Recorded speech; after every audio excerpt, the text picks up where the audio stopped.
damos início à nossa primeira mesa do Pluralidades Poéticas, esse evento que está acontecendo no IEL de maneira online. E eu queria começar agradecendo ao IEL e ao Centro Cultural do IEL, especialmente a professora Daiane, que acolheu a ideia e abriu as portas para que o evento acontecesse. Queria agradecer o apoio da informática, ao Fernando em especial, que está aqui com a gente na organização hoje. Agradecer meus parceiros de organização, Gabriela, Fadu e Natari. E, por fim, a todos que se interessaram pelo evento, se inscreveram, vocês que estão aqui nessa mesa hoje, que se inscreveram suas pesquisas e as comunicações para que a gente pudesse discutir e, é claro, o mais importante, aprender juntos. Por conta da pandemia, está tudo acontecendo online aqui, infelizmente muita coisa se perde nesse formato, mas eu acho que a gente teve e vai ter diversos ganhos aqui essa semana com as participações de vários cantos do Brasil e também até mesmo internacionais. E estou super feliz de estar aqui mediando a mesa de vocês. Desejo um bom evento a todos essa semana inteira. Convido vocês que, tanto vocês aqui, né, quanto quem está ouvindo no YouTube, a seguir nossa programação, acompanhar nossa programação. A gente está com um perfil no Instagram. E aos comunicadores aqui hoje, comunicadoras, lembro vocês que vocês têm 20 minutos para a apresentação. O debate vai acontecer no final das apresentações, tá certo? Então, vai uma apresentação em seguida da outra. Bom, então essa mesa se chama Poéticas e Materialidades Contemporâneas. A primeira apresentação é do Glauber Mizumoto Pimentel, da UERJ, o Eutro, diante de uma metalinguagem. A segunda apresentação é da Eliane Andrea Bender, da FURG, com o tema Ideologia por trás do jogo de palavra dos poetas concretistas. A terceira apresentação é de Josicleide Souza Santos, com o verbo cuvoco invisível amazônico. E, por fim, a gente fecha com a Márcia Plana Souza Lopes, da PUC São Paulo, com o sensível e o estético da coleção Perversas, pelas mãos da artista Luísa Maninha. Desejo mais uma vez um bom evento a todos nós. Boa fala para vocês e passo a minha palavra então ao Glauber.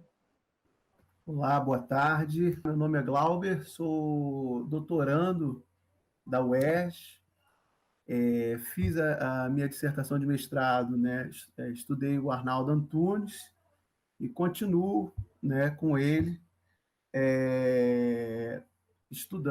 estudando Arnaldo Antunes, sendo que na minha dissertação eu trabalhei o eutro, que foi um conceito que eu desenvolvi a partir de um poema dele, né, que é o poema que abre o NDA, o livro dele de 2010, e por isso eu abri uma perspectiva sobre a poética do Arnaldo Antunes, né, com esse tema eutro, um tema conceitual para se trabalhar a obra de Arnaldo Antunes. E agora continuo com o Arnaldo Antunes, mas querendo já estudava, né, a parte de metalinguagem e lírica em Arnaldo Antunes, mesmo desenvolvendo na dissertação, mas agora no doutorado, a intenção é de fazer um estudo sobre a metalinguagem num campo expandido também. Então, houve só que eu gostaria de inicialmente chamar a atenção aí para o título, né? O título que ficou, né, para a mesa. O meu título foi Eutro diante de uma metalinguagem. Só que esse título ele acabou mudando, né? O título, na verdade, seria esse aí, que é Entre a Linguagem e o Sujeito, Arnaldo Antunes, isto poema, isto desabafo, isto real. Eu vou trabalhar basicamente com 2 vídeos, né, do Arnaldo Antunes, que é Isto Não é um Poema e o vídeo Real Resiste. Claro, se der tempo, pretendo utilizar, pelo menos passar parte desses 2 vídeos aqui durante a minha apresentação. Então, esse aí é o poema Eutro, que é o poema central para eu desenvolver o meu conceito do eutro sobre a obra de Arnaldo Antunes. Tá? Então, eu vou fazer uma leitura rápida desse poema. Intruso entre intrusos, intraduzo o mesmo me no meio de aiche do eutro. Tá? Então, em Euto, poema que nos proporciona uma esteira reflexiva sobre o projeto artístico de Arnaldo Antunes, podemos perceber bem essa potência suscitada pelo eixo palavra, linguagem e poesia. Nesse caso, vale ressaltar que é a palavra que estabelecerá pontos de contato entre o eu e o outro, palavras e coisas, objetos e pessoas, entre outros, numa poética que transita por zonas limítrofes da linguagem referencial e que assim abre lastros intersemióticos para alcançarmos uma perspectiva mais existencial da linguagem poética.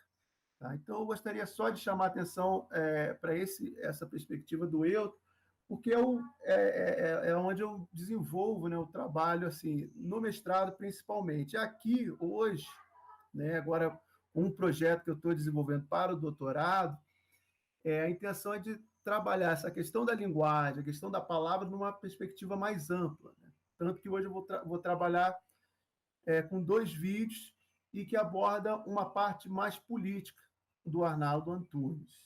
O nome do vídeo é Isto Não é um Poema, que aí eu vou apresentar, se for tudo permitido aqui, vamos ver. Isto não é um poema, só desabafo que não pude não fazer e não pude fazer de outra forma que não fosse assim, fatiando as frases no espaço aqui. Hoje eu vi, aterrorizado, um artista assassinado.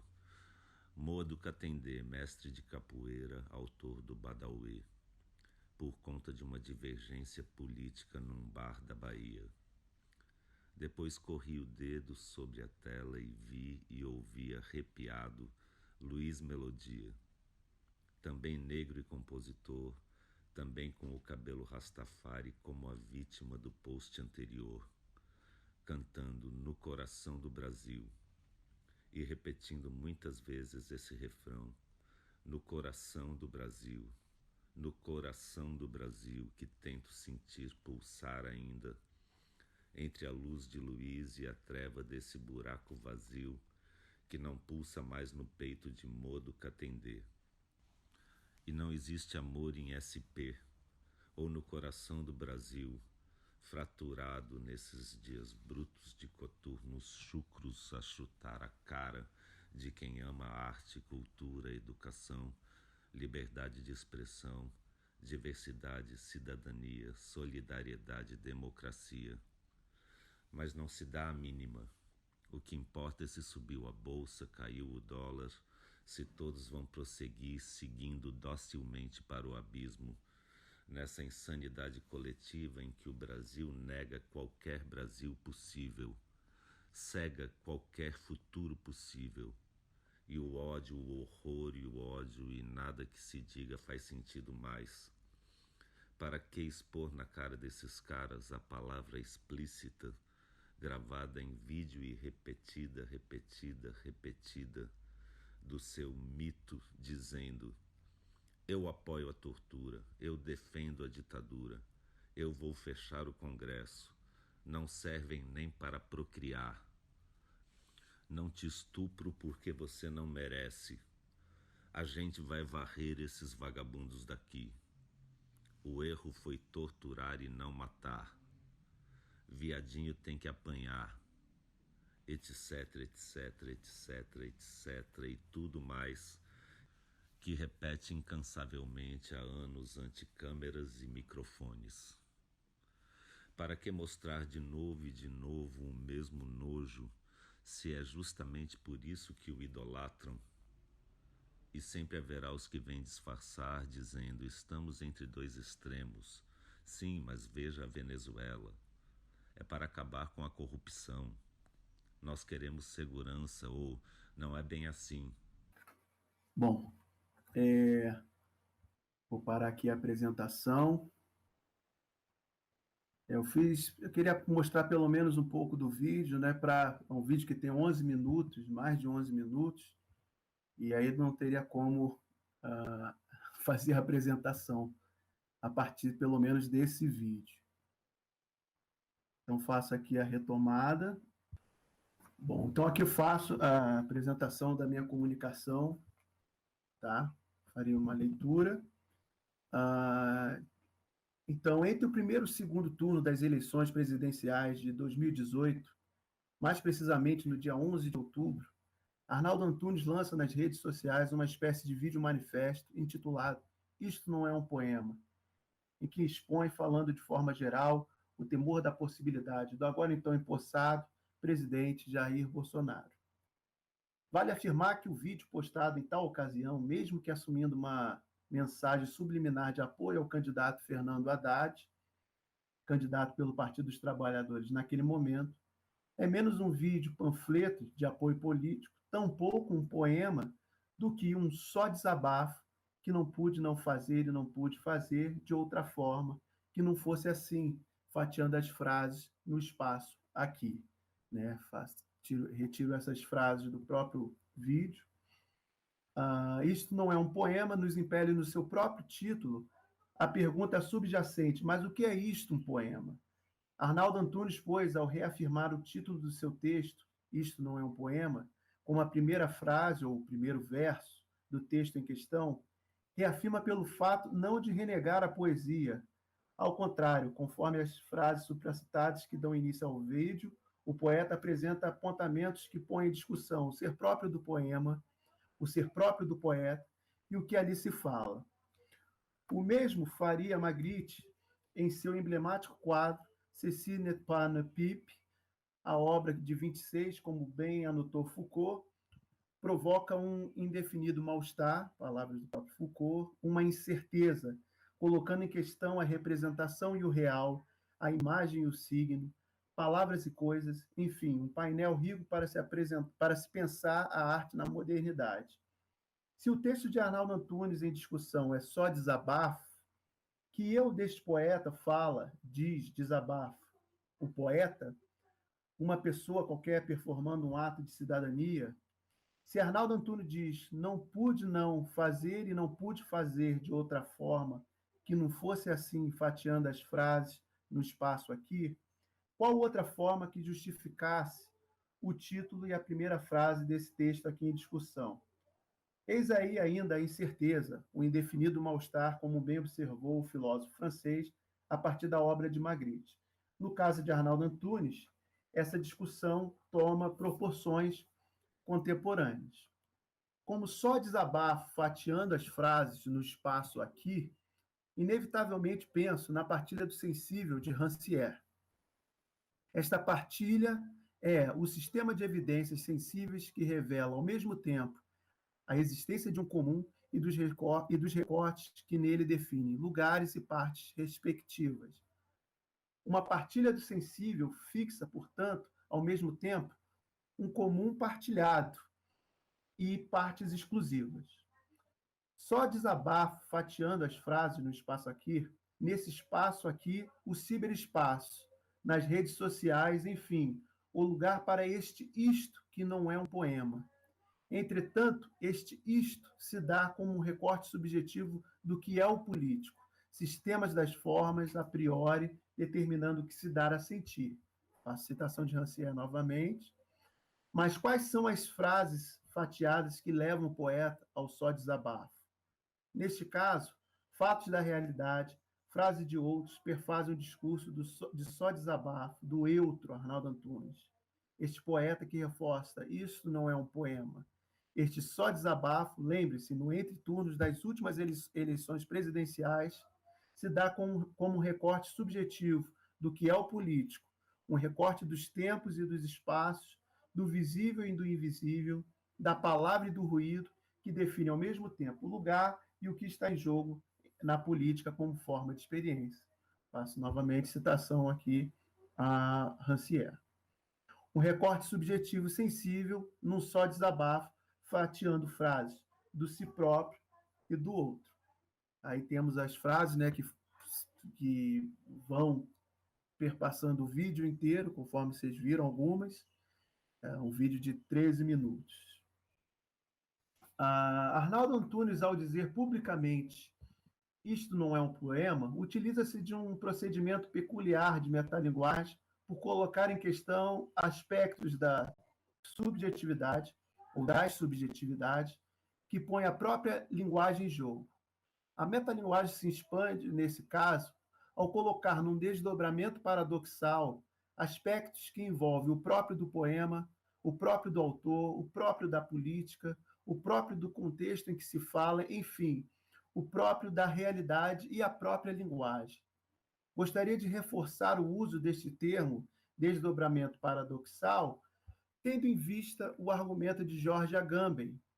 Nesse caso, vale reforçar o que questiona o filósofo italiano no ensaio A Ideia da Linguagem. Ele diz: o que significa ver e expor os limites da linguagem? É possível um discurso que, sem ser uma metalinguagem, nem mergulhar no indizível, diga a própria linguagem e exponha seus limites? Se Arnaldo Antunes se utiliza da negação do isto do poema para fazer só desabafo, fatiando as frases no espaço aqui, e se assim ficamos no espaço aqui, à escuta deste isto do poema, sob a clave da questão supracitada do ensaio do Agamben, haveria, pois, uma metalinguagem que se expanda para além e aquém da poesia? É, portanto, no limiar desta questão que a metalinguagem e a poesia abrem fissuras na realidade, um desdobramento paradoxal, pois a linguagem, faço a citação de Foucault, é antes fissura, não em torno de nós para nos isolar ou nos designar, mas para marcar o limite em nós e nos delinear a nós mesmos como limite. Nesse caso, qual é o limite entre o eu, o nós e a realidade? Aqui eu passaria o vídeo, né, de O Real Resiste, mas creio que o tempo não permita para isso. Convido a todos, né, que busquem no YouTube, tem lá O Real Resiste, o videoclipe. Tá? Então, sobre o Real Resiste, o vídeo Real Resiste. Menos de um mês depois da postagem do vídeo manifesto, Isto Não É um Poema, dada a vitória do presidente Jair Bolsonaro, Arnaldo Antunes lançou o primeiro single, O Real Resiste, que viria a compor o álbum homônimo, lançado em janeiro de 2020. A música, assim como o videoclipe, foram disponibilizados nas plataformas digitais simultaneamente. Gostaria principalmente de falar sobre o videoclipe, não só pelo seu caráter isomórfico.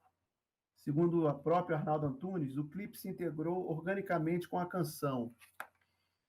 Mas chama atenção também, em relação ao videoclipe,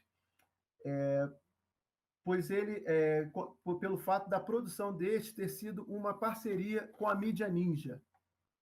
O coletivo contribuiu cedendo parte do seu amplo acervo de imagens de diversas procedências populares, que são de movimentos sociais, manifestações políticas, entre outros eventos registrados no calor da hora desde 2013. Essas imagens factuais ilustram a música O Real Resiste, ilustram a música. O Real Resiste diz, num certo tom sombrio, versos como autoritarismo não existe, sectarismo não existe, xenofobia não existe, fanatismo não existe, miliciano não existe, e por aí vai. No vídeo, esse jogo de versos, áudio e imagens faz com que a ironia sofistique os limites entre o real e o poético, entre o ético e o estético, numa espécie de desdobramento paradoxal que se dá para com os limites entre a linguagem, a metalinguagem e a realidade. Essas perspectivas transbordam a verbo-vocovisualidade, tão cara à poesia concreta, e, consecutivamente, ao próprio Arnaldo Antunes. Sobre os desdobramentos ético, estético e prático que o Real Resiste propõe, vale falar ao falar sobre estratégias que queriam provocar uma fusão entre a arte e a vida, apresentando exemplos do cenário artístico contemporâneo, Reinaldo Ladaga diz em seu texto Um Regime Prático que essas estratégias resultam em projetos que constroem transições entre o espaço das galerias ou dos museus e o lugar onde ocorrem essas operações entre especialistas e não especialistas, que produzem manipulações de imagens ou símbolos e modificações diretas nas relações entre os corpos. mas a condição para que essas transições possam se estender é a perda de poder de um pressuposto, o de que uma prática só pode se desenvolver a partir de uma demarcação limitadora. Para o teórico argentino, pensar o estético no tempo presente será, pois, lidar com as manipulações de imagens ou símbolos e modificações diretas nas relações entre os corpos. Nessas relações entre os corpos, há então uma dinâmica em que os projetos artísticos se desdobram como articuladores da comunidade, formando assim o que o próprio Ladaga chama de ecologias culturais, onde o ético e o estético se interrelacionam como possibilidades do sensível no e do comum. A parceria entre Arnaldo Antunes e o coletivo Mídia Ninja bem dialoga com o regime prático proposto por Ladaga. Apesar da relevância desse regime para se discutir a relação entre política e estética nos trabalhos de Arnaldo aqui em discussão, creio, entretanto, que seja necessário fazer uma breve retomada ao que Rancière propunha como revolução estética, ponto primordial para a ampliação do que se concebe como partilha do sensível. Se para Rancière, aí faço a citação de Rancière, a política ocupa-se do que se vê e do que se pode dizer sobre o que é visto, de quem tem competência para ver e qualidade para dizer, das propriedades do espaço e dos possíveis do tempo, é numa tentativa de diálogo direto com o real que Arnaldo Antunes irá desenvolver o seu projeto de ação política e estética. Isso se dá por uma negação que provoca o real que resiste. Não o real mimético de A Cicatriz de Ulisses, uma negação que provoca o isto do poema, ao fazer um só desabafo político. Uma negação que provoca uma fabricação de senso comum político pautada em fake news. Autoritarismo não existe, como diz a música, miliciano não existe, desmatamento não existe, homofobia não existe. Uma negação que provoca a própria realidade ou a própria ficção. No refrão de O Real Resiste, que questiona, pode ser ilusão? Só pode ser ilusão? E um não desponta como uma resposta e marcador melódico, significante e significativamente da música. Uma negação que, assim, me provoca retomar as palavras de Rancière com alguns grifos meus. Pois essa negação repetida soa como uma espécie de indiferença, ou melhor, essa igualdade de indiferença é consequência de uma opção poética. A igualdade de todos os temas, ou seguindo a tradução francesa, a igualdade de todos os sujeitos. É a negação de toda relação de necessidade entre uma forma e um conteúdo determinados. Mas essa indiferença, o que é ela, afinal, se não a igualdade de tudo que advém numa página escrita, numa tela escrita, numa canção escrita e cantada, disponível para qualquer olhar. Essa igualdade destrói todas as hierarquias da representação e institui a comunidade dos leitores, espectadores, interlocutores, como comunidade sem legitimidade, comunidade desenhada tão somente pela circulação aleatória da letra. Uma politicidade sensível é, assim, de saída, atribuída às grandes formas de partilha estética. Bom, teria algumas outras coisas, mas aqui já fecho a minha apresentação. Acho que não sei como estaríamos aí com o tempo, mas é isso. O vídeo acho que já deve estar no limite aqui talvez eu já tenha ultrapassado, mas fica fica como convite, né, para que vocês assistam o vídeo Real Resiste e assistam completo, quem ainda não viu, né, esse vídeo Isto Não É um Poema. Bom, obrigado. Obrigada a você, Glauber, excelente apresentação. Vou só passar direto, então, o tempo estava certinho, tá? Não extrapolou, foi perfeito. Vou passar a fala, então, agora para a Eliane. Bem, boa tarde, então. Eu vou apresentar até mais ou menos 5 para as textos, porque eu tenho aula, tá? Tem que me ausentar, infelizmente. Até o professor vai começar um pouco mais tarde por minha causa, então aí as 3 têm que estar aposta.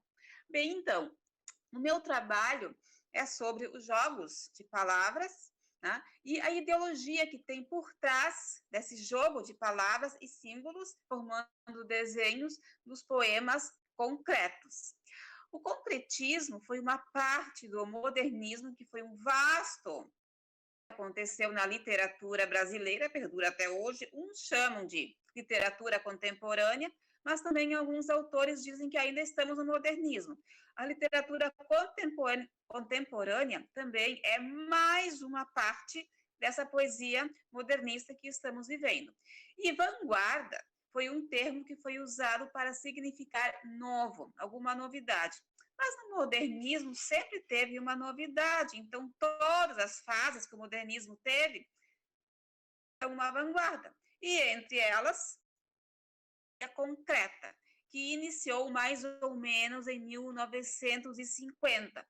Teve já um iniciozinho antes, com as novas tendências que estavam vindo como novidades, mas quando Pignatari retornou da França em 1956, aí sim, de fato, que começaram a ser lançadas revistas e poemas publicados com poesia concreta. E o Odécio Pignatari, assim como o Haroldo de Campos e o Augusto de Campos, formaram uma determinada, chamado por alguns autores de tríade concreta, e lançaram a revista Nós Grandes, pela metade dos anos 50, mais ou menos, entre 1955 e 56, e depois ela teve insuficiência, e aí acabaram indo para o Rio de Janeiro, e também com algumas publicações, né, só que lá alguma coisa, mas acabou sendo diluída, não seguiu mais, mas enquanto essa revista permaneceu nativa, muitos poemas foram publicados e mais de algum autor pôde se destacar com essas publicações, mas foi uma chance dada para quem quisesse publicar e também a crítica. Poetas concretos ou concretistas, eles, além de serem poetas, também eram críticos e acabaram sendo críticos deles mesmos, tanto de seus colegas como até das próprias poesias.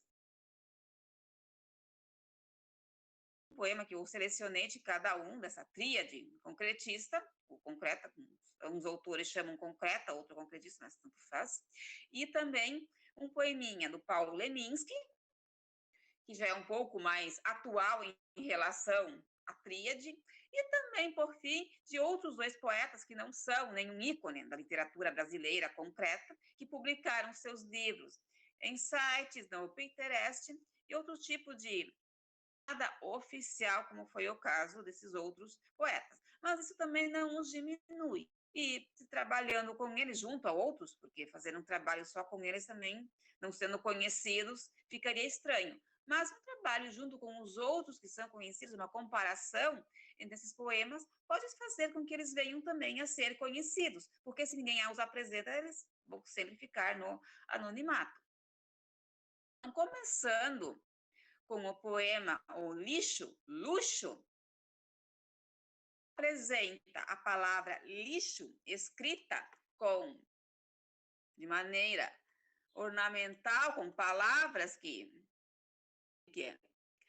com palavras ornamentadas, a palavra lixo é a escrita, mas dentro aparece o luxo em menorzinho e com aquelas letras que quer expressar alguma coisa envolvendo o luxo, que é do Augusto de Campos.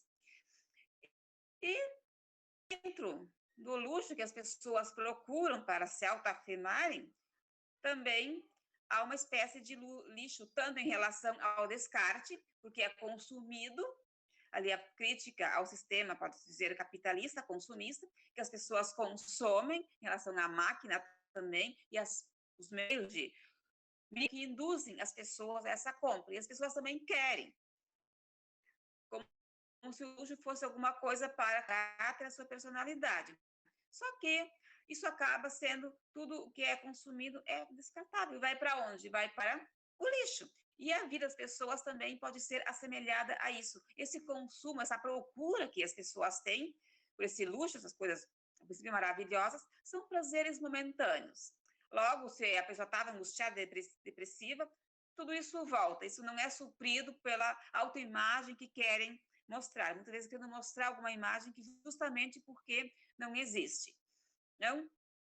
Esse luxo e esse lixo, eles se assemelham porque numa sociedade de consumo se consome e também se descarta ao mesmo tempo, tanto objetos como as próprias pessoas acabam se tornando descartáveis nessa sociedade que envolve essas questões do consumo e também logo lançado, tudo é momentâneo. Momentâneo, então, também vai tudo para o mesmo lugar, descarte.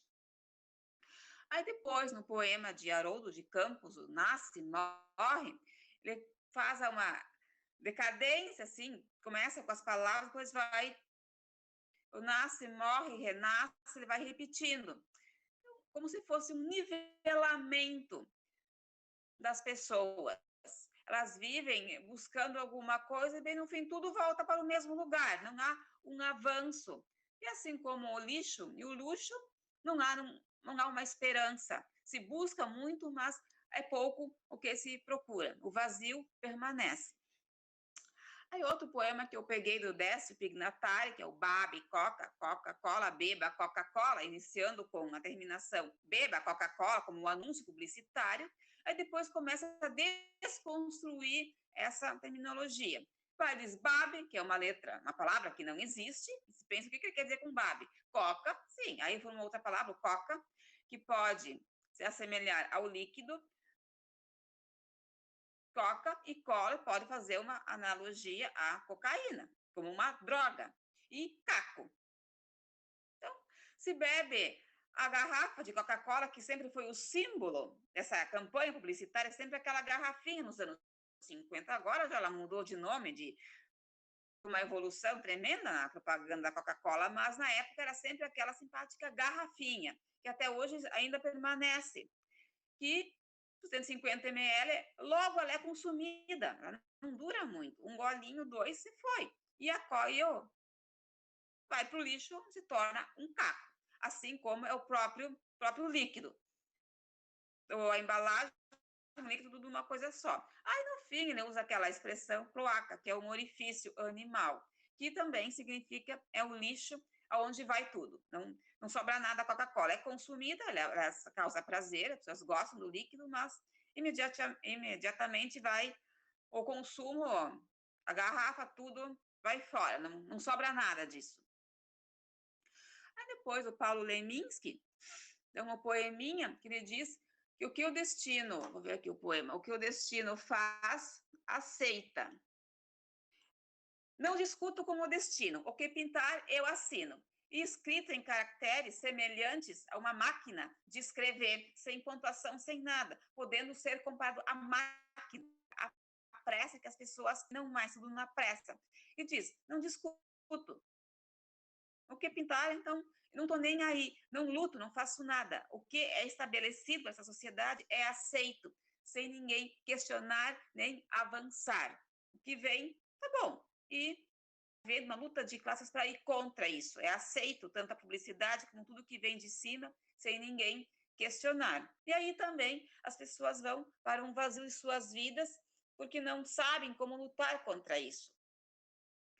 Aí depois, então, de poetas não muito conhecidos, uma do Fábio Bahia, que é um pseudônimo, que é o poema Ampulheta da Vida. E é tudo escrito na forma de uma ampulheta, que a vida é passageira e que nada se consegue.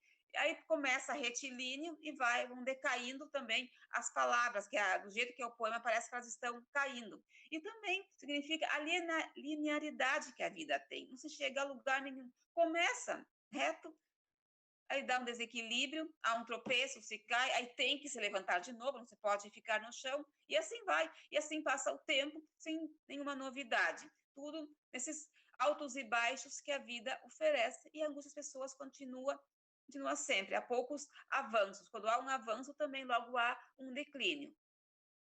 E o outro poema, que também é Fábio Seixugi, que é em forma de uma xícara de café. onde estão dispostas as letras, e uma fumacinha, onde também está escrito o poema, e a asinha da xícara fala um pontinho de interrogação, que ele diz que num frio dia de julho, nada mais gostoso do que um café, o cheirinho do café. Aí ele pergunta se há algo mais gostoso do que isso nessa manhã fria.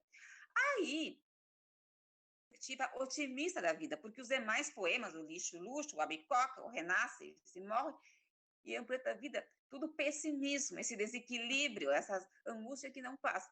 Agora, julho representa frio, pode ali dar um certo, expressar também uma certa depressão que as pessoas geralmente têm no inverno, mas tem o café que salva. Há uma saída, então a vida não é totalmente ruim. Há uma saída para o que se quer, o café. Aí, comparando eles, falando do lixo e do luxo, renasce, se morre, beba Coca-Cola, aí o lixo, o lixão, o que se consome vai para o lixo, assim como a Coca-Cola, a garrafinha, tudo lá eles se encontram. É a vida das pessoas, mesma coisa como nasce e morre. As pessoas têm a vida linear, desequilibrada e também vão tudo para o mesmo lugar. Assim como no lixo, que todos os objetos se encontram, seja objetos simples, seja sofisticados, lá a garrafa de Coca-Cola nos cacos e outros luxos, tudo está lá, ali eles são iguais, não tem mais diferença, foram caros ou não, estão tudo ali. E assim também é com as pessoas, depois que vão para um lugar não muito diferente lá do lixo, que é quando morrem. Lá também todas são iguais. Se você consumiu muita coisa sofisticada ou não, viver uma vida de luxo ou vida mais simples, todos são iguais. Lá onde se termina, depois os altos e baixos, os tropeços, e quando se cai não se pode mais levantar, todo mundo é igual comparado com os cacos da garrafinha da Coca-Cola. Não sobrou nada. Tudo que você foi antes em vida, ali se acaba. E o poeminha do café, Coca-Cola, pode ter uma semelhança ali. As duas são cafeínas, só que uma bebe gelada, a outra quente, que aquece o frio no mês de julho, mas também o próprio café, também ele é consumido e vai fora. A xícara, ela não é tão perene como a garrafinha da Coca, que não tem mais serventia depois que o líquido é consumido. Pelo menos se alguém queira guardar como ornamento, mas não tem muita serventia, nem para vaso de flor não serve.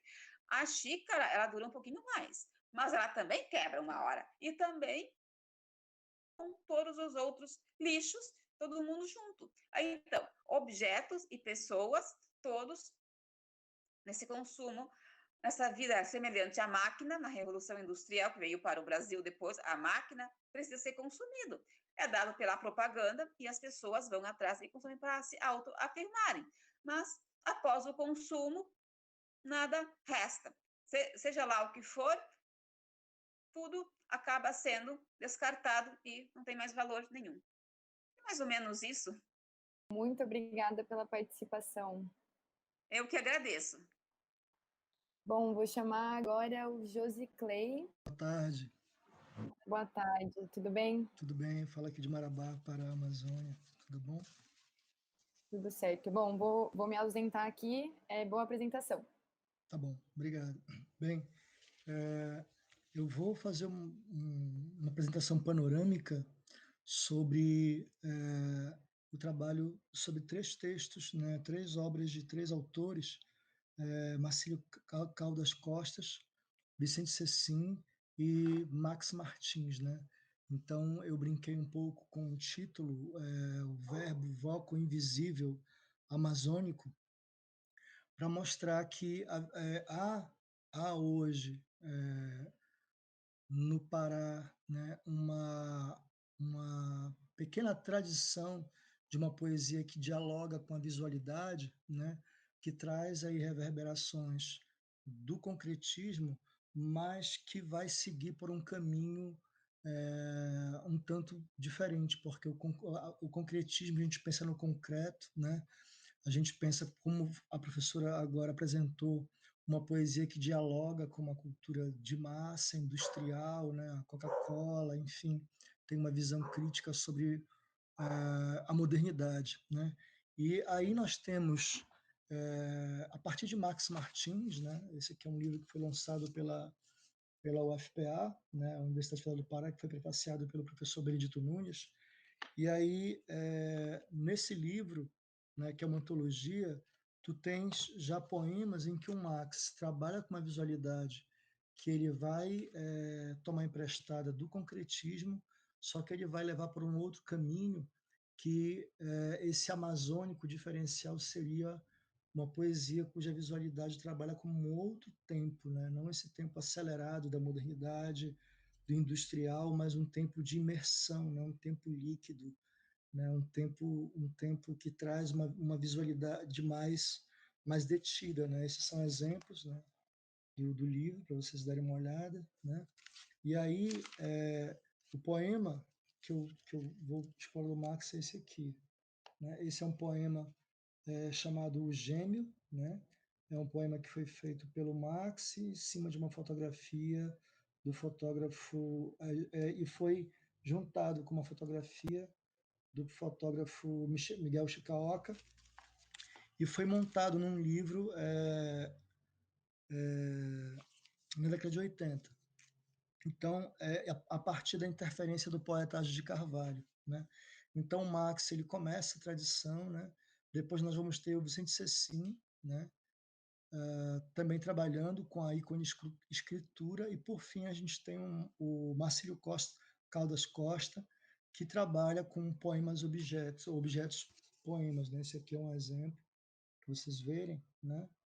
Que é um poema feito em cima de uma caixa d'água à beira do rio, né? Uma fotografia da Débora Flor, que mora agora no Canadá. Então, falar um pouco sobre essa poesia, né? Então, o Marcílio Caldas Costas, ele é poeta e artista visual e trabalha com instalações poéticas, né? Então, essa visualidade dele trabalha interessante nessa obra que eu mostrei para vocês, que trabalha a questão da visualidade, mas com outro tempo, né? Um outro tempo de leitura. Bem, então, o nome da obra é Giral, né? Então, o giral seria uma armação de madeira, né? Que você usa para lavar louça, enfim.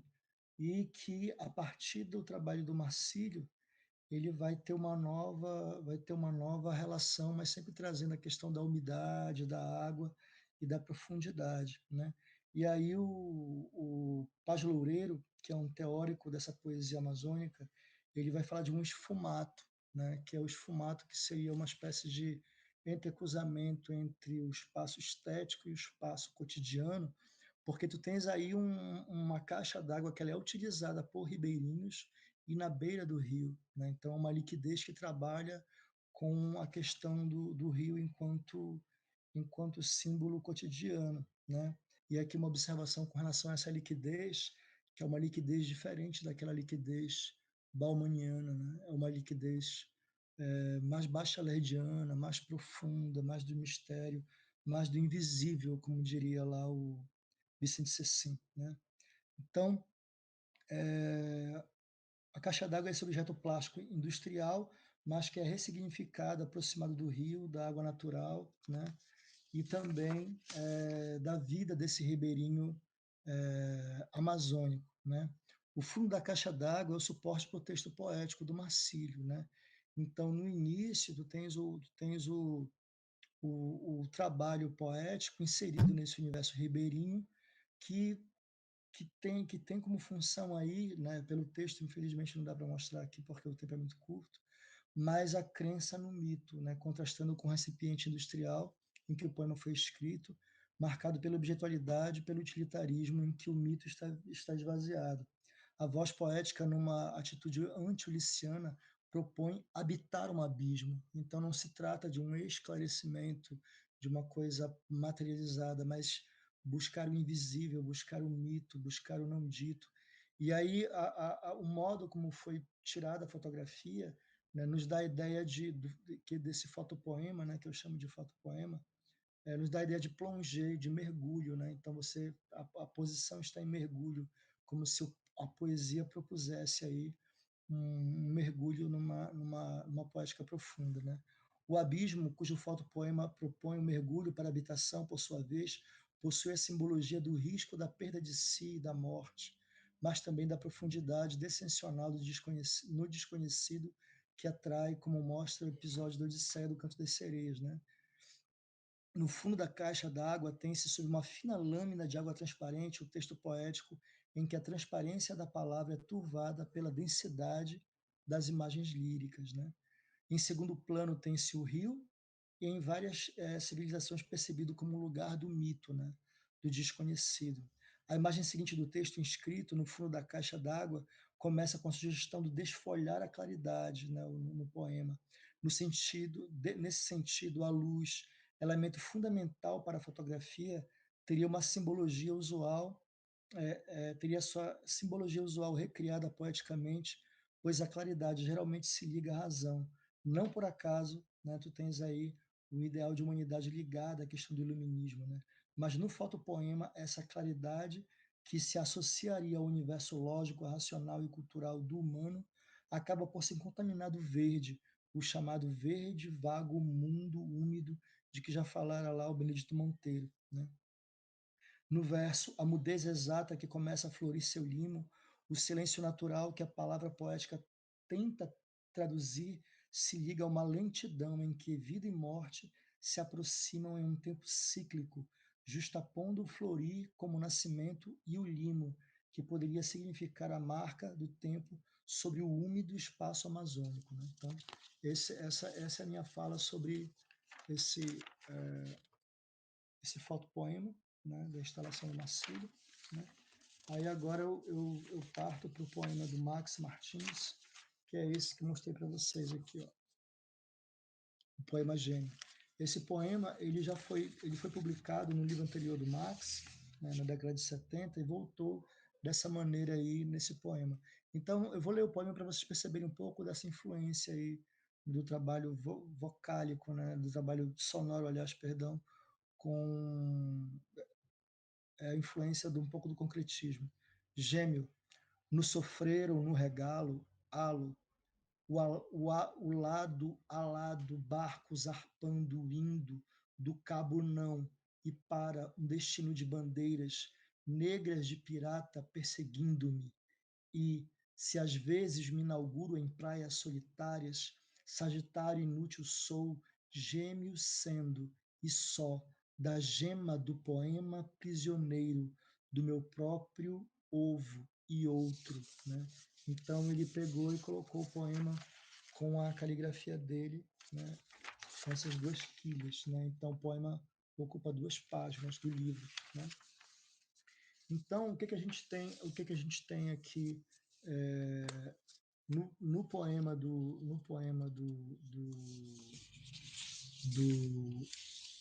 do Max? O Max ele vai pegar essa influência, né, do concretismo, como eu falei, mas ele vai trabalhar uma visualidade em que o tempo de leitura ele seria mais profundo, né, e ele dialoga muito com essa liquidez profunda, né, bachelardiana aí de tentar buscar o dito no não dito, né. Como a leitura ao se aproximar da intenção analógica, né, a poesia ela se distancia do campo do legissigno e se aproxima do qualissigno, né? Assim, a poesia pode turvar o caráter lógico-discursivo da linguagem verbal, aproximando-se do campo da iconicidade, ou seja, atuando em uma leitura por semelhança, em que, mais que representar, a poesia apresenta e cria o que dá a parecer e a aparecer, né? Então, ao falar do poema, né, eu tomo como referencial a Lúcia Santaella, em que ela diz que a fotografia, ao se desreferencializar, ela sai do índice e se aproxima do ícone e do símbolo. E aí, nesse sentido, a fotografia se aproximaria mais do campo da poesia. E a poesia, por sua vez, ao trabalhar elementos que extrapolam apenas o campo discursivo, ela traz possibilidades de leituras que se distanciam daquilo que seria o legissigno e se aproxima mais desse signo icônico, né? Desse signo mais próximo das qualidades das coisas, né? Questões de som, de analogias, de repetições e tal, né? A percepção das possibilidades de aproximação dessas duas linguagens na criação artística gerou obras hibridizadas em que as duas linguagens se atravessam, como é o exemplo do fotopoema de Max Martins, estudado. Se, por um lado, há a possibilidade de as linguagens encaminharem o leitor para uma leitura icônica, como campo comum à fotografia, destacando as qualidades da matéria de que é feita a proa, por outro lado, a representação imagética é arrastada juntamente com o simbólico da linguagem para a profundidade das imagens primeiras que a poesia proporciona pelo processo de recriação das representações. Assim, o conhecido e já familiar da linguagem se torna a travessia para o novo desconhecido.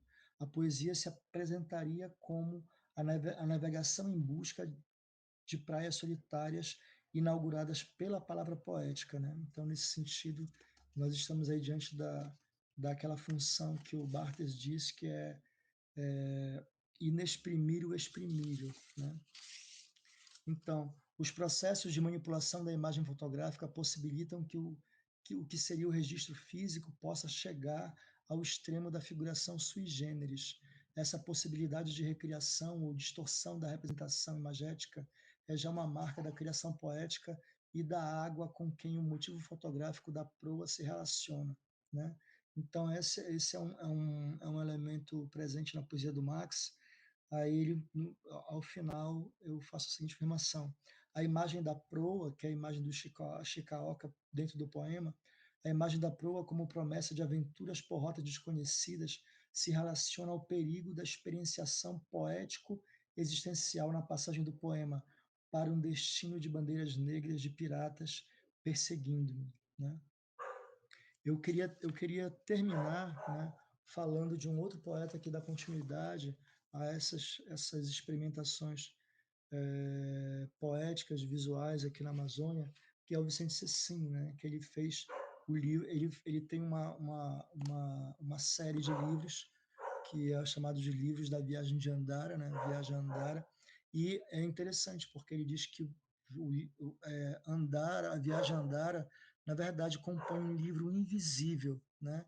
E apesar dele falar a todo momento que esses livros escritos dele são livros que compõem, que são, na verdade, parte desse livro invisível, ele trabalha com um elemento que é que ele chama de ícone-escritura, né? Que já foi analisado por alguns críticos, como Nilson Oliveira. Eu queria ler um trecho para vocês aqui, em que ele diz assim: para que servem estes olhos, se nada veem? Tudo que a vida, a sutil, a submersa, a incertamente quer nos revelar, né? Então ele disse que é preciso ver além desses olhos, né? É preciso ver além do concreto. E aí, esse aqui é um livro dele chamado Breve a Febre da Terra, né? Que é mais uma parte da Viagem a Andara, o livro invisível, né? Dele. E aí ele vai trabalhar com elemento visual, né? Eu queria, dentro das imagens que ele coloca, eu queria destacar essa aqui, vou mostrar para vocês. Essa aqui, né?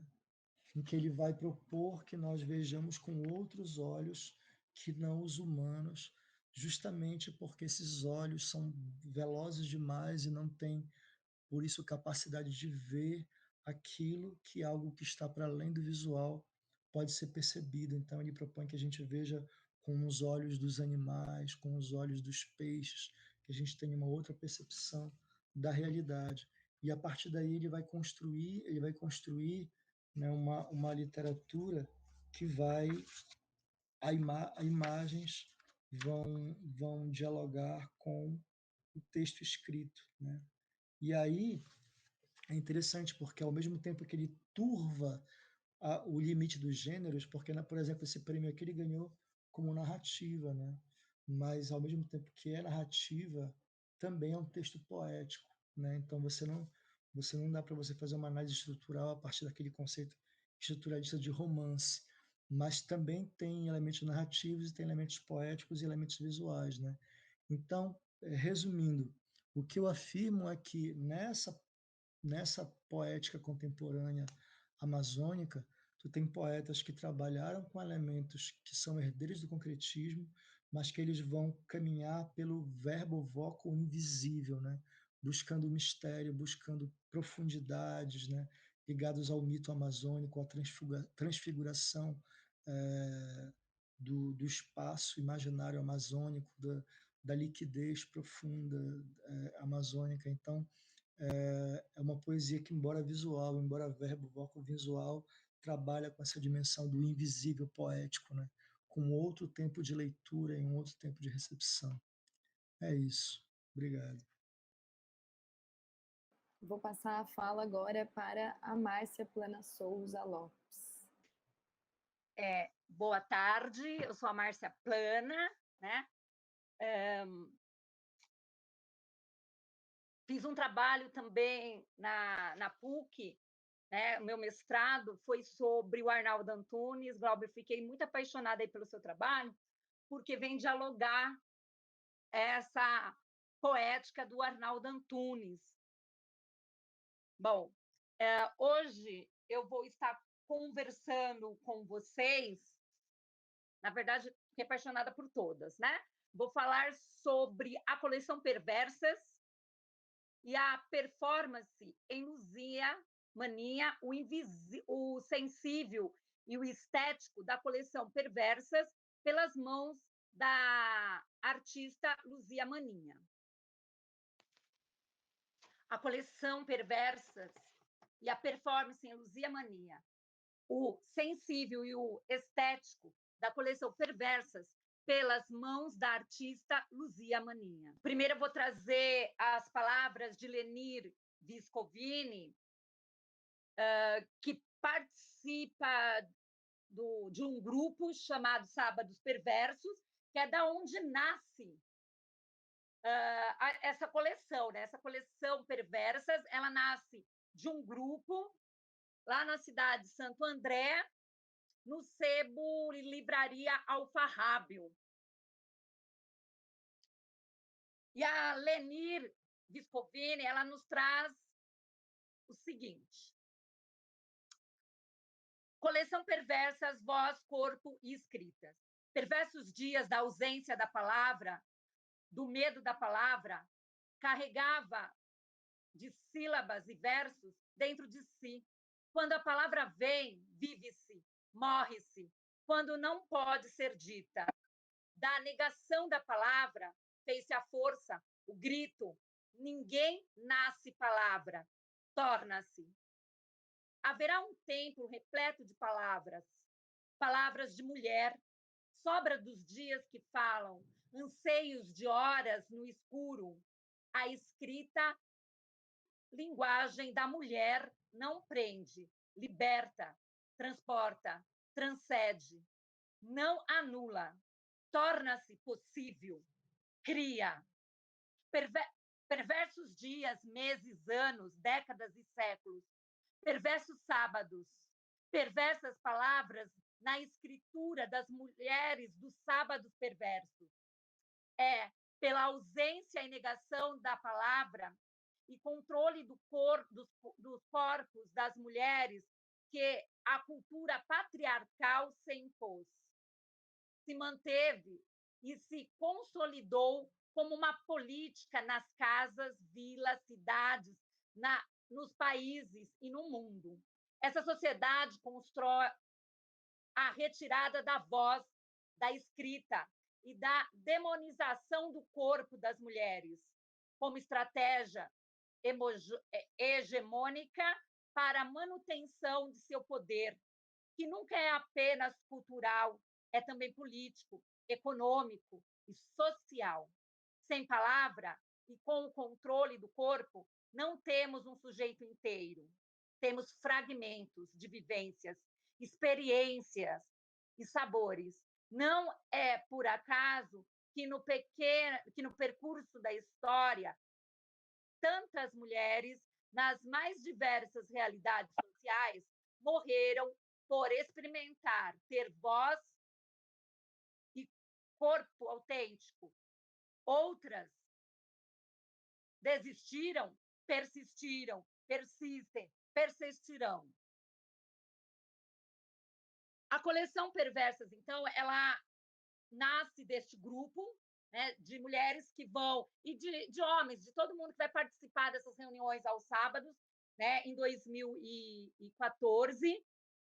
Mas a coleção ela vai nascendo da discussão, então as mulheres escrevem suas poesias, né, as artistas, elas vão escrevendo os seus textos, e a Luzia Maninha, ela vai ganhar, ela vai ter uma sensibilidade de olhar este trabalho e compor, né, um outro trabalho, e juntos vai formar essa performance, né, que não é um projeto gráfico, é uma poesia, porque a Luzia Maninha, como uma fornada de pão, o milagre da poesia assada pela leitura sensível no viés da estética, ética e política, de quem faz o trabalho artístico performático, usufruindo de todas as sensações corporais para versar voz e imagem em objetos.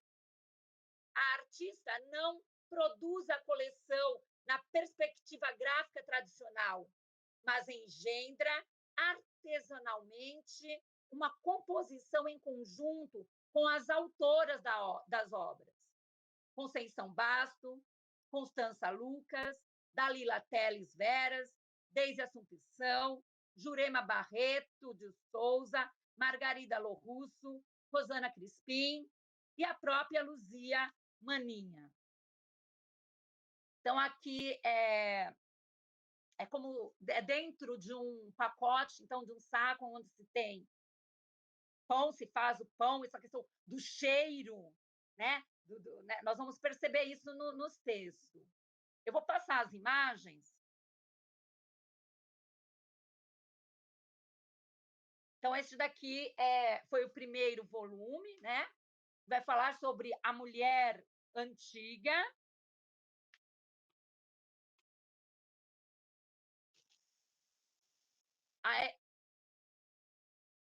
Aqui eu tenho, então, um trecho, né? Porque não dá para a gente trazer todos os poemas, então eu trouxe aí um trecho que diz o seguinte, do poema, né, da Dalila Teles Veras. Um poema de amor pediram a uma mulher antiga. Anda enjoada dessas palavrinhas, que de tão abusada tornou-se enjoadinha. E o poema não sai, não sai. A mulher antiga sabe. As coisas do espírito precisam ser compartilhadas, fora do papel, fora da tela, fora da rede, no convívio de olhos, gestos, peles, frutificam. E podemos perceber que é datilografada, né? É a letra da máquina de escrever que sobrepõe a página. Este daqui já é da Conceição Basto, né? O volume 2, Cacos e Crinas sobre o fundo escuro. Aí a Deise Assumpção, Relíquias de Anjo. Nós vamos perceber, depois eu vou mostrar para vocês, que parece uma caderneta de anotação, né? É manuscrito. Então, toda essa percepção de leitura, a Luzia Maninha ela vai captando para poder confeccionar este trabalho. Esse daqui é da Constança Lucas, não sabia a idade. Da Rosana Crispim, da Jurema Barreto de Souza, Silêncio Escrito, Espera, de Luzia Maninha, e a Margarida Lorusso, Até que a Morte nos agasalhe. Então, eu vou passar as imagens e aí depois... Ó, então, cada formato, cada cor, tem todo um processo de sensibilidade do texto poético, né? A Luzia Maninha, ela vai captar com essa sensibilidade os textos poéticos para poder estar realizando. Então, a coleção, ela nasce desse trabalho. Neste contexto, confecciona a coleção via a partilha sensível de Jacques Rancière, que considera partilha como comunidade. O trabalho performático acopla o sentir intensamente a arte de outras mulheres, em todos os sentidos, sensoriais, estéticos e políticos, da palavra em estado de poesia. A artista adentra com a performance da leitura na fábrica do sensível. Segundo Rancière, denomina esta ação como sendo sessão que está voltada para os atos estéticos como configurações da experiência, que ensejam novos modos de sentir e induzem novas formas de subjetividade política. Retomo aqui a palavra fábrica, mas desmistifico-a, porque não se requer a fábrica nem o ato de fabricar mecanicamente. Contudo, vale-se da quebra do fabricar pelo fazer sensível, de sentir todos os corpos da coisa em estado de poeticidade. E aqui eu lembro Arnaldo Antunes, que vai dizer que coisa tem peso, tem forma, tem sensação, né? E aí eu faço essa relação entre poesia e coisa, essa coisa poética. E as experiências de Luzia Maninha, como integrante do grupo de Sábados Perversos, a poesia em questão, resultam dos debates sensíveis do poético literário. O grupo surgiu em novembro, então, de 2014, na Livraria Alfarrábio, com a finalidade de realizar a leitura crítica de poesia. Neste estudo, Dalila Teles Veras trouxe para o debate, em 2015, uma diversidade de mulheres que escreveram ao longo da história e que ainda não são visíveis nas páginas da literatura. Lenir acendeu o questionamento, trazendo a temática com frequência para os encontros, que se estenderam a diversos sábados com debates que provocou sensibilidade política e ética para o engendramento da construção de uma coleção feita por mulheres, escritoras do grupo.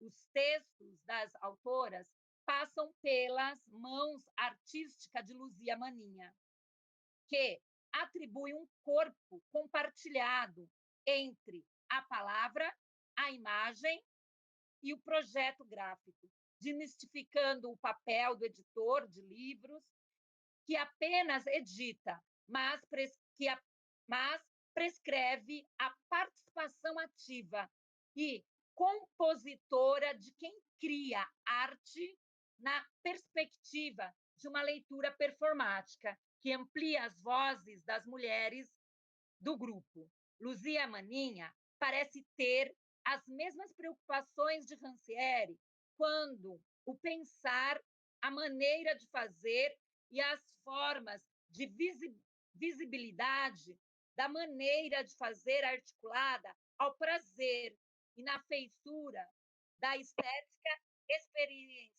experienciada em vida. A artista toma a poesia das autoras como poesia que trata como a coisa poética em estado de poeticidade e realiza uma leitura comprometida com o projeto de corpos que não são representações, mas corpos em movimentos autênticos, comungando com o corpo comunitário em ser parte poética do mesmo corpo, que sabe compartilhar dos espaços para criar sua performance, enaltecendo a poeticidade de cada poesia, de cada autoria, que trabalha a essência poética com toda a poeticidade, de transpor a palavra o que se é, coisa viva, potente, poética, que se coloca no diálogo com outros corpos, num processo de leitura. O trabalho de Luzia Maninha é tão sensível que potencializa a voz destas mulheres. O coro forma-se pelo processo de equidade da visibilidade singular, tanto que cada poeta adquire uma forma tão única e própria de si, que vai ao embrulho de pão, mostrando a simplicidade e a riqueza do valor manual e estético da arte, que borbulha como pão na mesa de todas as pessoas. A coleção está na 8ª edição.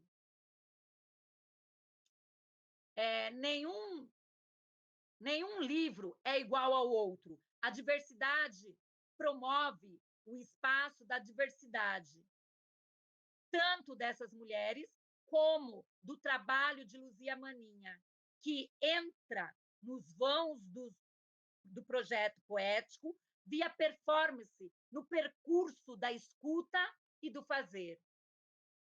O primeiro volume é um quadrado. Foi o primeiro que eu apresentei. Ele é um quadrado vermelho, né? Esse aqui, né? Ele é um quadrado vermelho, o primeiro volume, né? E pertence a Dalila Telas Veras, que abre a temática das mulheres, ampliando a voz dessas mulheres no campo da literatura, com o título da Mulher Antiga. Jurema Barreto de Souza parece que traz os problemas. Ela escreveu antes da pandemia, antes disso tudo, mas eu estava relendo agora, e no texto da Jurema, ela traz, parece que é aquilo que que está acontecendo hoje. Antes de travar a pandemia, porque a poesia edifica a vida com potencialidade de ser e atender uma observação profunda. Márcia, Oi. Mais um minutinho, tá? Tá certo. Profunda do profético, consciente político de estar no mundo. Percebe, assim, o recorte da escrita feminina que se coloca em relação à estética e à política. É Rancière que corrobora com a temática quando afirma: remete propriamente ao modo de ser específico daquilo que pertence à arte, ao modo de ser de seus objetos. Luzia Maninha mostra-se em sua arte que a coisa poética pertence ao ser da poesia. Eu vou mostrar só o livro, que é o volume 7, né, que é feito por imagens, porque existe esse diálogo, né, essa relação entre a imagem. Então, esse aqui é o texto da Luzia Maninha. Tem que subir mais um pouquinho, Márcia. Não dá Assim? Um pouco mais ainda. Isso. Então, ó, é feito só, tem esse trabalho, e todos eles têm uma tarjetinha. É muito delicioso, saboroso ler. Então, assim, eu queria compartilhar e dizer que todo mundo tem que saborear essa poesia, então, feita pelas escritoras, né, as perversas, e dentro de uma performance da Luzia Maninha. Muito obrigada. Obrigada, Márcia. Se você puder colocar no mudo, por favor. Acho que deu um eco. Pessoal, vocês podem abrir a câmera também, se quiser, para a gente se ver aqui, ficar um pouco mais próximo do real. Que real é esse, né? Bom, queria agradecer mais uma vez a participação, Márcia, Glauber. Estão todos me ouvindo? Márcia, Glauber, Josiclei e, claro, a Eliane, que teve que sair. Acho que foi uma mesa muito bem formada aqui, né? Todo mundo falando, principalmente eu sinto uma ideia de uma vontade construtiva geral dentro dessa cultura brasileira, né? Essa vontade de se afirmar aqui e de construir mesmo um panorama aqui e algumas obras que estão sempre, e me parecem sempre, negar essas categorias, aqui, né, na mesa, as 3 apresentações, negar as categorias e pressupostos já existentes, tanto na fala da Márcia, editora, que não é, né, só editora, na fala do Glauber, logo no começo, né, isso não é o poema, então, um possível poema que não é um poema, e aqui no Clay, essa referência ao concretismo, que não é só uma referência ao concretismo, nem sei se dá para a gente ficar, né, só nessa subordinação ao concretismo para um poeta desse tamanho como o Max. Então, queria agradecer imensamente a participação de vocês e parabenizar mais uma vez pelas pesquisas. Eu tenho aqui alguns comentários, eu vou só pedir 1 minuto de paciência para eu achar aqui, né? Um comentário do YouTube direto para a Márcia e também para o Glauber, que é lembrando que a Globoplay está lançando a série Arnaldo 60. Imagino que vocês, né, já estejam sabendo, acompanhando, como pesquisadores e às vezes até fã, né, da obra e da trajetória do Arnaldo. E aqui para o Josilei, primeiro, na verdade, abrir para vocês, se vocês quiserem comentar, cada um, é claro, a apresentação do outro, se vocês tiverem perguntas entre vocês, podem ficar à vontade para abrir o microfone, e acho que a gente tem um tempo aí, 20 minutos, para a gente poder conversar um pouquinho, apesar de não ter um café, né? Tem só que apertar ali para desmutar aqui no Meet, caso vocês queiram falar. Eu achei, assim, as apresentações muito sensíveis, né? E concretas no sentido de se perceber dentro essa questão política do Arnaldo Antunes, enquanto não é um poema e é um poema, essa negação e a poeticidade que tem de pegar, de ouvir, né? Porque ouvir o que está acontecendo para poder transpor isso, né? É muito pulsante, né? Eu achei assim muito belo e importante o seu trabalho, Glauber, né? Que o Arnaldo vê essa poeticidade dentro de uma política, do ato de ouvir também o que se... para poder transpor isso, né? Para a palavra, para a poesia. E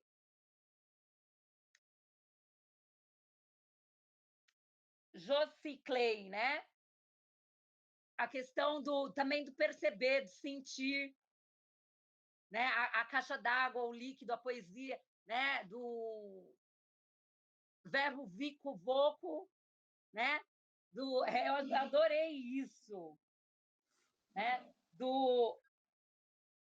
Não é mais, né, do invisível, né? Mas é do invisível, do sensível, do perceptível. Porque eu acho que você trouxe um acréscimo ao concretismo, né? Essa questão assim, eu preciso perceber e com o meu corpo, com todas as minhas sensações, onde está a poesia, né, desse objeto concreto. É isso, belos trabalhos. Obrigada. Acrescentando o que você comentou da pesquisa do Glauber também, acho que é muito forte essa tomada de posição do Arnaldo em relação a um problema político, social e ético, né? Não é como se a obra de arte, qual seja, né? A música, a poesia, qualquer outra coisa, fosse uma coisa secundária. Ela é a própria vida. E isso aparece também ali no Clay, né? O tanto que a Amazônia e a experiência amazônica, o tanto que o que está fora é o que está dentro, o que está dentro é o que está fora. Aí eu lembro muito aqui da obra da Lygia Clark, né, contemporânea aí dos anos 60, contemporânea não, né, mas enfim, dos anos 60, 70, a Fita de Moebius, que na verdade não é uma obra, é um ato, né, ela junta, torce, junta, e o dentro que está fora, o fora que está dentro, o tempo todo que você está caminhando, você está dentro, uma hora você está dentro, uma hora você está fora. Acho que aqui, principalmente, a pesquisa do Glauber e do Joseph Clay mostram isso, né? Não é secundário, é a própria vida ali se fazendo matéria enquanto obra de arte, seja o poema, seja a música, seja um vídeo, ou seja mesmo um livro como a Márcia, né? Trouxe também aqui um livro que, com certeza, a editora Luzia Maninha, que eu também não conhecia. A editora é Alfarrábio, né? Ah, sim, sim. Mas quem editou... Oi? Quem editou a obra, quem escolheu, quem fez a escolha... Foi a Luzia Maninha, isso. Ah, sim, sim. E essa editora também que com certeza, né, participadora do grupo, também teve essa percepção e esses sensores aqui, esses radares ligados para colocar toda essa experiência dentro da edição. Então, de novo, né, o fora que está dentro da obra. E, na verdade, talvez não tenha mais fora e dentro, né? Do mesmo jeito que o Clay falou que se turvam os limites do gênero, se turvam os limites do próprio limite do que seria a obra. Muito legal, gente, muito legal. Bom, queria agradecer aí mais uma vez. Primeiro, eu comecei meio assim hoje meio que começar uma mesa de comunicação como essa, né? Online, né? Já é a minha terceira esse ano, quarta, e está sendo uma experiência e tanto, né? De trabalhar agora dentro desse campo virtual, né? O Puxeu, aqui do Rio, né? O teórico, poeta aqui do Rio, ele estava brincando, né, com isso. Agora a gente se vê fantasmagoricamente, né? Através das imagens, a gente fica nessa relação. Então, eu comecei e gostaria de reforçar aqui meus agradecimentos e parabenizar a Pluralidades Poéticas, né, e toda a organização, todos que estão envolvidos, e não só fora, né, conforme nos bastidores, mas principalmente na linha de frente, né, conforme está sendo aí o caso dos comunicadores e principalmente das pessoas que estão organizando e falando, né, trabalhando dentro desse bastidor, que é agora a minha questão. O que é interessante se dentro e fora, a gente vê isso aqui é um grande exemplo, né? O bastidor está aqui agora na cara dura, assim, né? Na cara de todo mundo, né? E tendo que se organizar, todo mundo tendo que articular como como fazer transmissão, como se portar diante da câmera, enfim, é uma outra coisa. Mas o que eu gostaria de falar mesmo é que isso que a Annelise estava chamando a atenção, né, desse não, né? Não é uma negação necessariamente, mas há um não, né, que é desde desse verbo voco invisibilidade. É muito interessante isso, né? Você pegar esse lado ainda tão forte na poesia, que é, no mínimo, as lendas, o mito que está dentro desse contexto, né, que ele traz ali pelo Max Martins, a poesia amazônica, todo esse contexto amazônico. E, por outro lado, essa negação que o próprio Arnaldo Antunes, a Márcia vai saber também, falava de como se portar, né, como assumir uma postura política. Em muitos momentos, antes disso, de toda dessa mudança toda, dessa transformação toda que a gente está passando, né? Do golpe, vamos chamar assim, antes disso tudo, ele não tinha essa postura política. E quando ele faz isso, alarga essa ideia da verbivocovisualidade. Eu achei muito interessante nessa mesa ter essa invisibilidade, né? Essa verbo-voco-invisibilidade, mas a verbo-voco-visualidade, o texto explode, né? Então, as imagens, os trabalhos coletivos, conforme a Márcia muito bem apresentou aí, esses projetos coletivos, que são projetos políticos, trazem à tona isso que tantos, que eu, a Márcia também falou muito, do Rancière, né? Dessa partilha do sensível, né? O quanto que a gente precisa pensar sobre essa partilha do sensível e o quanto que os trabalhos são políticos, por estar dentro, por essa por falta desses limites, né? Que durante a modernidade tanto se tentou, né, manter. Essa autonomia realmente está em aberto agora para ter para que essas discussões venham à tona de fato, né? E que a vida pulse conforme ela tem que pulsar, né? Em todos esses miligramas aí, né? E que agora formam essa fantasmagoria que nós estamos aqui fazendo, conforme estamos nos tratando aqui nessa mesa. Então, fiquei bem feliz de participar é o primeiro evento de muitos, dessas pluralidades poéticas, e feliz de estar numa mesa, né, abrindo esse evento com essa mesa tão maravilhosa. Muito obrigado mesmo. Pode falar, Josué, pode falar. Bem, como falei, sou o Clay, né, daqui de Marabá, né, aqui no Pará, e eu queria agradecer o espaço cedido, e eu acho muito, muito interessante que a gente esteja conversando sobre uma produção contemporânea, né, e numa dimensão que tanto o trabalho do Arnaldo quanto o trabalho que a professora Márcia Plana mostrou são trabalhos que buscam extrapolar muitas vezes o livro, né? Por exemplo, essa questão da partilha de um sensível, né? Muitas vezes o próprio Wisnik diz, né, que a história da literatura no Brasil é uma história de elite, né?